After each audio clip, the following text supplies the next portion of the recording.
On now to the third and final article. What is going on, YouTube? Big Red here. Welcome back to your most favorite day of the week. That is right, it is time for your wacky weekend update.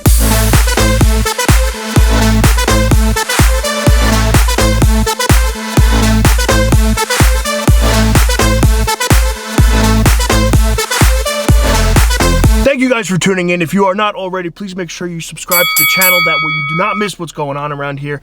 And coming at you this week, I got 3 articles for you. That is right, 3 of them, all of which are... Alright, I'm not gonna lie. 1 is freaky as hell. I want nothing to do with. 2 is freaky as... Another one is freaky as well. The second one that we're probably gonna talk about. But I kind of saw it coming, so we're gonna deal with that one. And the third one is just pretty funny. So... let's get right into this. Leading off today with the freakiest article you're probably ever gonna see is, just pay attention to this one. This one comes out of the NPR.org and reads, 3 dead, hundreds injured after storm roused scorpions in Egypt. That is correct, folks. There are 3 confirmed deaths and hundreds of people injured here, all because a storm that ran through Egypt caused venomous scorpions to be removed from their hiding spots and where they live, underground, under rocks, whatever it is, and they found their way into people's houses, and now they're just out there hurting people and killing people. Scorpions.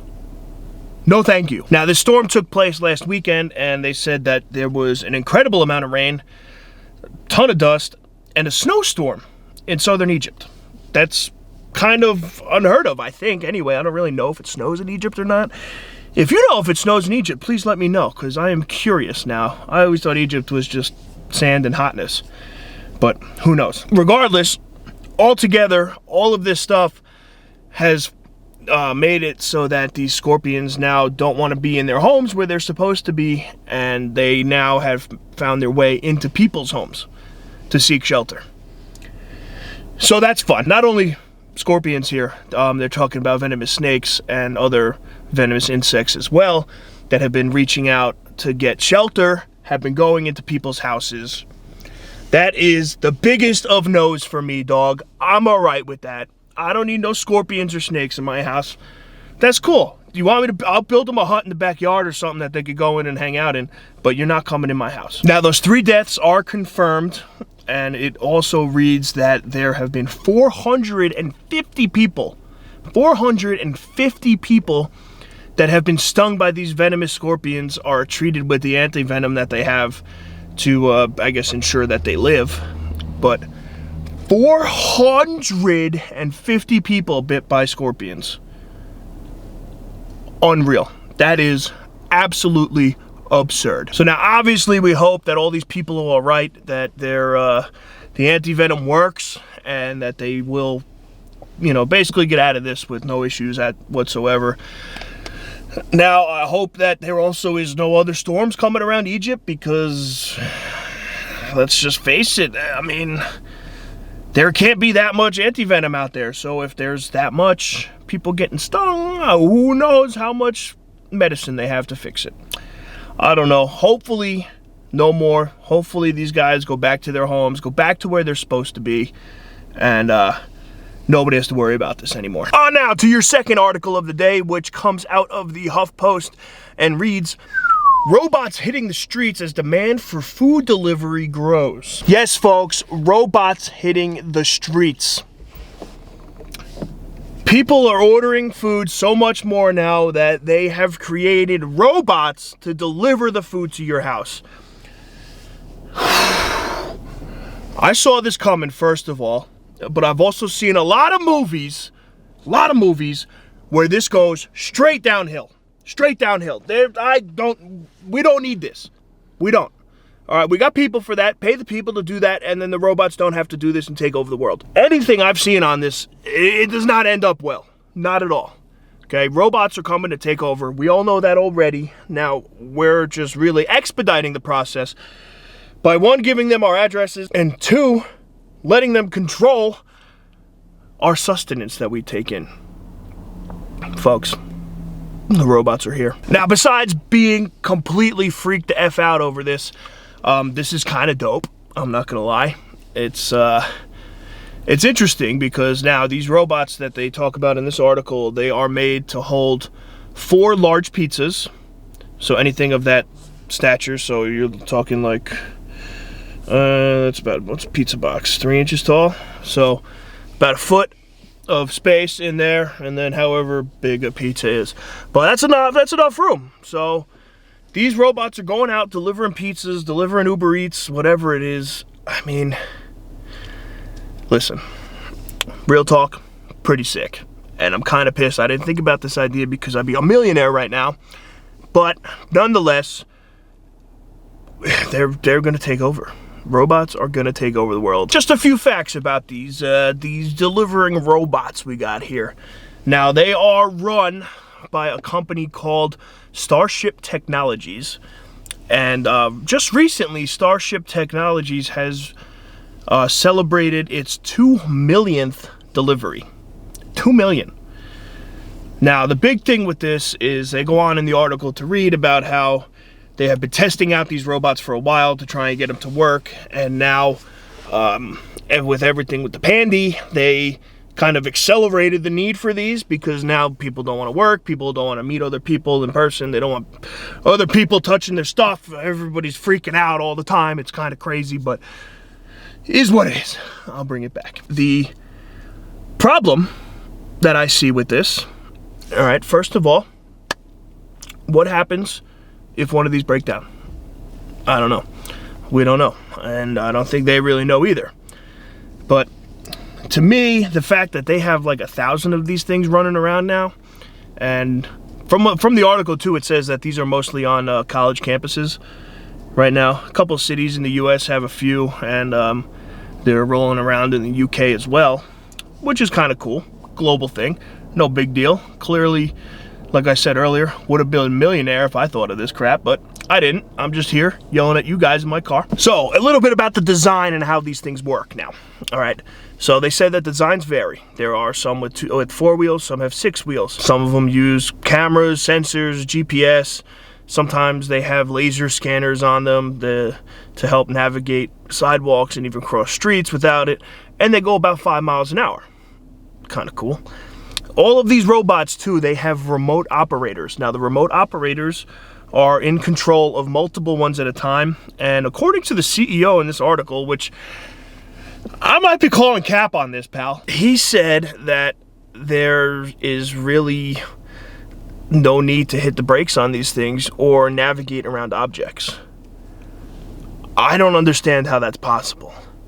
You're telling me that this thing, if it's going across the busiest street in town, that it's just gonna go and not get hit by a car?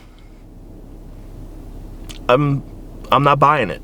I'm not buying this. I don't know. But he said that now when the delivery comes to your house, what you do is you type a code in on your phone and it unlocks your food. Kind of cool. It is pretty cool, but nonetheless, it is freaky as hell because the robots are gonna come and take over the world. On now to the third and final article of the day. All right, this one, not so freaky. This one's a little funnier, so I'll leave you guys on a high note instead of having, you know, venomous scorpions and killer robots coming around. So this one comes out of everybody's favorite over in the UK, Metro, and reads, man on a mission to collect chip from every Weatherspoon in the UK. So now, as you could imagine, I had to do some research here on what Weatherspoon is, and what Weatherspoon is, it is just a company. It's like a chain of pubs, basically, like Applebee's or whatever, but I'm sure it's much better than Applebee's. So now what this guy is doing is he's been going to every Weatherspoons in the UK and collecting a chip from there. Now, for you guys that don't know, a chip is a French fry. In the UK, they call fries chips, and potato chips they call crisps. So there's a little lesson for the day. I hope I taught you something. So yeah, this guy is going all over the place looking for collection of every chip from every restaurant that he can get into. And it's kind of funny because he's not even like, he's literally collecting them and putting them in card sleeves in a binder. All right, like Pokemon card sleeves. So what he does is he takes the chip, he puts it in, marks the date, the location, whatever it is, puts it on there, closes his binder, gets on his way. There's a lot of scrutiny behind this because according to the article here, Wetherspoons has 925 locations.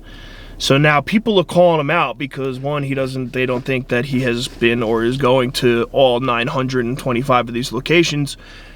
And he says that this is literally what he does. He carries this folder around that has the little clear pocket holders in them to keep the chips in. And what he does, according to this, is he coats them in Vaseline and some kind of wax to make them last longer. Kind of gross, if you ask me. He's literally taking one of these home, going home, coating it in Vaseline and wax, and then putting it in his thing to save it forever. I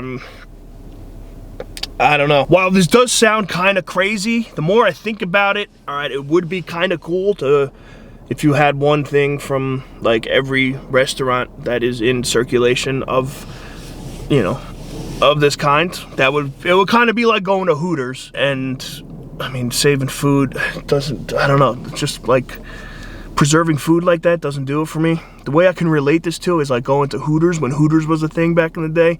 Everybody should know what Hooters is. You buy a t-shirt from every location. Buy a shirt, it's got the logo on it, it's got the location on it, and that's it. But this guy decided to do it with fries, and there has to be a better method to this. The wax and Vaseline thing is kind of just weird to me. Why don't you do this, dude? Air seal them, right? They got those little machines that you could put the food in between two pieces of plastic, put it in, it sucks all the air out. It would have to be preserved for much longer than throwing Vaseline and wax on them, so I don't understand why you don't do that. There you go, pal. Your name is Boris. Boris, I just hooked you up, dude. I hooked you up. That's your next move. Go out, do yourself a favor, get yourself one of these air sealer things. I don't even know what they're called, vacuum sealed machines. Go out, get one of those. This will solve your issue right here, and you could still keep them all in one spot. It's not even like you have to do one at a time. You could put multiple ones in, seal them up, they'll be separate, and that's it. Gosh, why didn't you think of this? Man, I'm just out here solving issues and stuff. That's what I would do. I would air seal them things and then call it a day. That's all it is. I don't think it's very hard. So, Boris, do that and thank me later. That is all I got for your Wacky Weekend update. We got scorpions on the loose. We got robots taking over the world. Everybody already knew that was coming. Now it's just happening faster because they're delivering our food. Now if they stop delivering our food, we are all gonna die, and that's exactly what the robots want. We cannot give into this. Cannot. Lastly, we have Boris over here preserving French fries from every restaurant in the UK that Wetherspoons, and he doesn't have the brains to think about that he should probably put them in an air sealer and do it like that. He keeps them in trading card holders and coats them in wax and Vaseline. Cool. Thank you all for tuning in. I appreciate the love as always. Please make sure you like the video, subscribe to the channel, turn on those post notifications so you don't miss anything that's going on around here. And be sure too to check out the Red Hair Don't Care podcast. Audio is up right now if you're watching this live on Tuesday. Go check that out.